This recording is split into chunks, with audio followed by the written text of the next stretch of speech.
যে ঘটনা ঘটেছে তার নাম হচ্ছে লিটু। সে 20-25 জন লোক নিয়ে আসছে। আমার মোবাইল এখানে ছিল, ঠিক আছে। তখন এনি টাইম স্যারের ওখানে দুজন ক্লায়েন্ট আসছে। হ্যাঁ, ক্লায়েন্ট আসার পরে তারা ভিতরে স্যারে আমার বলছে যে একটু তাদের একটু ফোন করো। হ্যাঁ, তখন আমি এই কিছু মিলে একটু চা বানাইতেছিলাম। তখন এনি টাইম লিটু সহ 20-25 জন লোক ভিতরে ঢুকছে।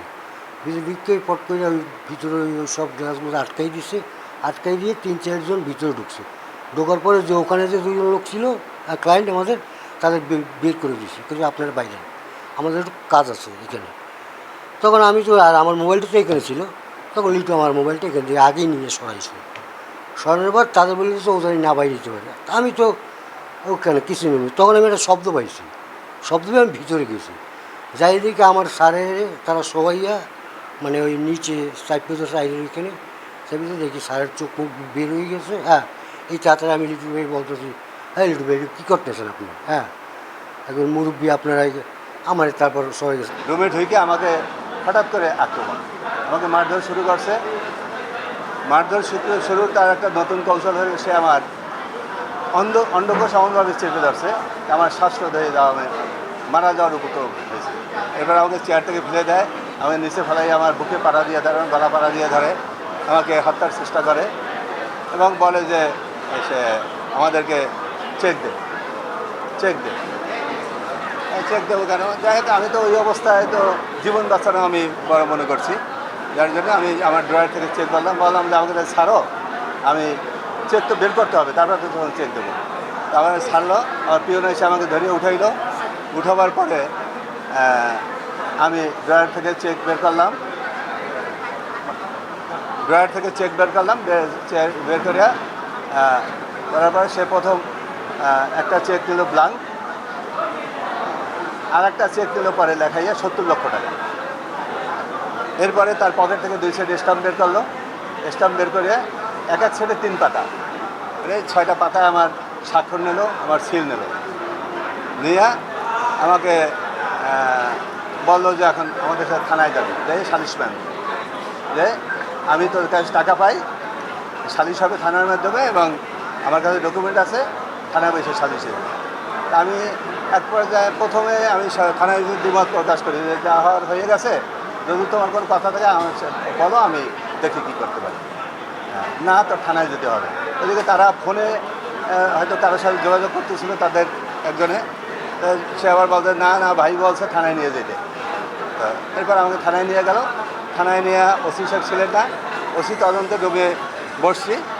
বসার পরে উনি বললো যে আমি এর কাছে টাকা পয়সা পাই, আমরা থানার মাধ্যমে সালিশি করতে চাই।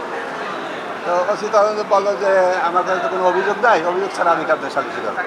বললো যে আমি অভিযোগ দেবো এখন। বলে আমাকে বসাই রেখে উনি অভিযোগ দিল। অভিযোগ দেওয়ার পরে 5 তারিখ, আজকে সালিশির ডেট হয়েছে রাত 8টায়। তো আমি ওখানে এই যে আমার রুমে মব হয়েছে বা সই স্বাক্ষর হয়েছে, আমি কিছুই ব্যক্ত করি নাই, আর আমার জীবনের নিরাপত্তা ছিল না। আমার বাসায় গেছে সে মঙ্গলবার রাত্রে, তখন বললো, তখন আমি বললাম যে দেখো সালিশ ব্যবস্থা যাই হোক, যেহেতু তোমার কাছে 70 লক্ষ টাকার একটা লিখিত চেক নিছে জোরপূর্বক, আবার একটা ব্লাঙ্ক চেক নিছে এবং 2 সেট বলতে সে যেটা মিন করছে 3টা 6টা স্টাম্প। আমি তখন বললাম যে এটা তোমাকে অবশ্যই কোর্টে যেতে হবে, কোর্টে যাও, তারপর সালিশ যদি হয়, তুমি যদি মানো, তারা যদি মানে প্রপার সালিশ হইলে সেটা তোমার আপত্তি কিছু। তো মূলত এই মামলাটা আমরা কালকে, অর্থাৎ 2 তারিখ, কালকে বলতে বৃহস্পতিবার 2 তারিখ আমরা মামলাটা দায়ের করছি। আদালত এফআইআর দিয়ে দিচ্ছে। আদালত এই মামলাটার ভিডিও ফুটেজ দেখছে, ঘটনাবলী শুনছে। ঘটনাবলী শোনার পরে তার এইটা বিশ্বাস হয়েছে ভিডিও ফুটেজের পরে, কেন ভিডিও ফুটেজটা পরিষ্কার আছে, কীভাবে ফেলছে, কীভাবে মারছে, কীভাবে ধস্তাধস্তি করছে, আমিও দেখছি। আদালত এটা এফআইআর জন্য দিয়ে দিচ্ছে। অবশ্যই সন্ত্রাসী না হলে একটা লোকের অফিসে ঢুকবে, ঢুইকা তাকে চেয়ার থেকে উঠাইবে, কিল চাপ্পড় দেবে এবং তাকে নিচে ফেলাইয়া গলায় হাত দিয়া হত্যার চেষ্টা করবে, বুকের উপরে পাড়া দেবে, এটা সন্ত্রাসী কর্মকাণ্ড তো অবশ্যই। গতকালকে সদর রোডে একটা হাউজিং কোম্পানির অফিসে কতিপয় দুর্বৃত্ত একটা অপ্রীতিকর ঘটনা ঘটিয়েছিল। তো সেখানে একটি জনৈক মোস্তাফিজুর রহমান লিটু নামে একটি ছেলেকে কিছু কিছু মিডিয়া তথ্য নিশ্চিত না হয়ে তাকে যুবদলের কর্মী হিসেবে দাবি করছে। আসলে এই ছেলে কখনোই যুবদল করেনি এবং যুবদলের অতীতেও কখনো সদস্য ছিল না, বর্তমানেও কোনো সদস্য নেই। আমি মহানগর যুবদলের সাধারণ সম্পাদক হিসেবে দায়িত্ব নিয়ে বলছি, সে যুবদলের কোথাও কোনো কমিটিতে আমার জানা মতে জেলায়ও নেই এবং মহানগরের এবং ওয়ার্ডের কোনো কমিটিতে একটি সদস্য পর্যন্ত নেই। যতটুকু জানতে পেরেছি যে তারা একটা ডেভেলপার কোম্পানিতে দুইজনই কাজ করেন, তো তাদের ভিতরে বিভিন্ন বিষয় নিয়ে দ্বন্দ্ব সংঘাত আছে। তারই পরিপ্রেক্ষিতে কয়েকদিন যাবৎ ঘটনাটা এই ধরনের ঘটনা সংঘটিত হচ্ছে।